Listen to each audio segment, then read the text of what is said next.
우리 민족 최대 명절 한가위를 대표하는 음식은 송편이죠. 중국 사람들도 중국의 추석인 중추절에 빼놓지 않고 먹는 음식이 있는데 바로 월병입니다. 우리나라 송편과 중국의 월병, 추석과 중추절의 역사를 비교해보면 흥미로운 점이 많은데요. 오늘은 추석을 맞아 월병에 대한 이야기를 해보려고 합니다. 먼저 이름을 살펴보자면 우리나라 송편은 만들 때 솔잎을 깔고 쪄내기 때문에 솔떡, 한자로는 송병이라고 하는데 중국 월병은 달월자에 떡병자를 써서 달떡이라는 뜻이에요. 중국어로 하면 유에빙이라고 읽는데 그 모양도 둥근 보름달과 똑 닮아 있습니다. 보통 월병소로는 달달한 파치나 콩, 녹두, 연밥 등이 들어가고 잣, 땅콩, 호두, 호박씨 등 견과류나 말린 과일을 섞기도 합니다. 지방에 따라 다진 고기나 햄, 비단, 혹은 달걀이나 오리알 노른자를 넣기도 하는데요. 단황이라고 부르는 노른자가 들어간 월병은 특유의 맛과 퍽퍽한 식감 때문에 약간 호불호가 갈리는 편입니다. 전통 월병은 그렇다 치고 요즘 신세대들이 좋아하는 월병에는 초콜릿, 커스터드 크림 등 트렌디한 재료가 들어간다고 해요. 특히 빙비유에빙이라고 불리는 아이스 월병은 겉이 얇은 찹쌀 반죽이라 속이 살짝 비치는 얼음덩어리처럼 보이는 특징이 있는데요. 약간 화과자와 비슷한 비주얼과 식감이라고 하네요. 우리나라는 추석 때 집집마다 송편을 빚어 먹거나 사 먹는 반면 중국에서는 중추절에 선물로 월병을 주고받는 경우가 많은데요. 이 월병이 순수한 명절 선물의 의미도 있지만 간혹 부를 과시하거나 뇌물을 전달하는 데 쓰이는 등 중국의 사회적인 문제로 떠오르기도 했어요. 영화 신세계에서도 달러가 든 월병이 등장하는데요. 이처럼 월병은 한때 마치 뇌물의 아이콘처럼 여겨져서 중국 정부의 집중 단속 대상이 되기도 했습니다. 그렇다면 중국 사람들은 언제부터 왜 중추절에 월병을 선물하기 시작했을까요? 이와 관련해 전해지는 이야기가 있습니다. 원나라 시기 몽골족의 통치에 저항하는 한족들이 음력 8월 15일에 반란을 일으키기로 했는데 워낙 감시가 철저해 거산날을 적은 종이를 월병 속에 숨겨서 돌렸다고 합니다. 이후 봉기에 성공해 명나라를 건국한 주원장은 이를 기념해 중추절마다 월병을 만들어 신하들에게 하사했다고 하는데요. 이때부터 민간에 월병을 주고받는 풍속이 생겼다고 합니다. 이 속설이 진짜인지는 알 수 없지만 한 가지 분명한 건 원의 지배에 대한 한족의 분노가 월병과 중추절의 기원으로 연결된다는 거죠.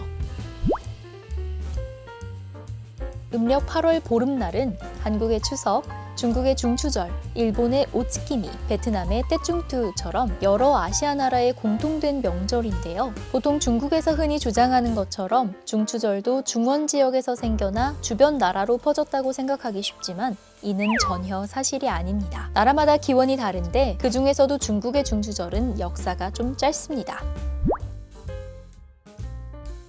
먼저 중국의 중추절은 달 숭배 신앙과 추수감사 등이 복합적으로 얽히면서 정착한 것으로 보는데요. 물론 고대 중국에도 달 숭배 의식은 있었지만 명절로 세기 시작한 건 대략 12세기쯤인 북송 시기입니다. 북송수도 개봉의 풍속을 적은 동경몽화록에 중추절이면 시장에 새로운 곡식과 과일이 나오고 사람들은 보름달을 보며 달 구경을 한다 라고 나오거든요. 이후 기록에는 중추절에 관련된 내용이 많지만 그 이전에는 거의 보이지 않습니다. 5에서 7세기 중원 지역의 풍속서인 형초세식이나 송나라 초인 10세기 말의 태평어람에도 다른 명절은 나오지만 중추절에 대한 언급은 없습니다. 당나라 때 일본 승려 앤닌이 쓴 입법구당 순례행기에도 지금의 산둥성에 있었던 음력 8월 15일 행사를 두고 다른 나라에는 없고 신라에만 있다고 했으니 당나라에는 중추절 풍속은 없었던 모양입니다.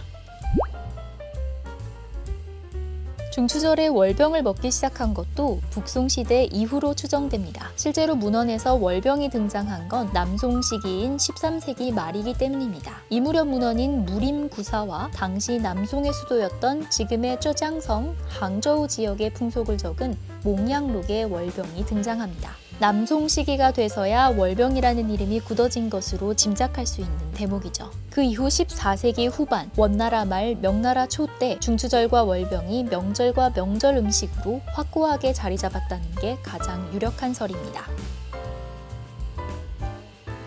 물론 월병 자체가 송나라 때 갑자기 생긴 건 아닙니다. 그 뿌리는 당나라 때로 거슬러 올라가는데 낙중견문이란 문헌을 보면 당시 황제였던 당희종이 그해 과거 급제자인 진사들에게 지금의 월병과 비슷한 음식을 하사했다는 기록이 나옵니다. 정리하자면 실크로드를 통해 서역과의 교류가 활발했던 당나라 때 황실에서 만들었던 고급 떡 혹은 과자를 궁중의 떡이라는 뜻에서 궁병이라고 불렀는데 이게 12세기 이전 북송 무렵 민간에 전해지면서 소병이란 이름으로 유행합니다.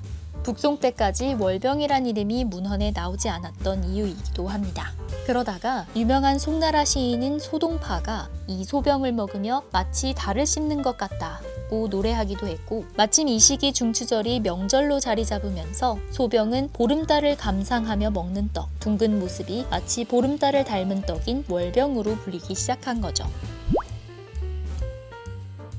참고로 우리가 추석에 달떡이 아닌 솔떡, 즉 송편을 먹는 이유는 추석의 뿌리가 중국의 중추절과 완전히 다르기 때문입니다. 우리나라 추석은 신라 때 명절인 가배를 비롯한 부족의 단합 행사에 그 뿌리를 두고 있습니다. 또 송편이 보름달이 아닌 반달 모양인 이유는 따로 있다고 하는데요. 백제는 보름달, 신라는 반달이라는 말과 관련된 일화가 삼국유사에 나오는데 후세 사람들이 나라가 흥하길 바라는 마음에서 곧 지게 될 모양인 보름달이 아닌 반달 모양으로 떡을 빚기 시작했다고 합니다.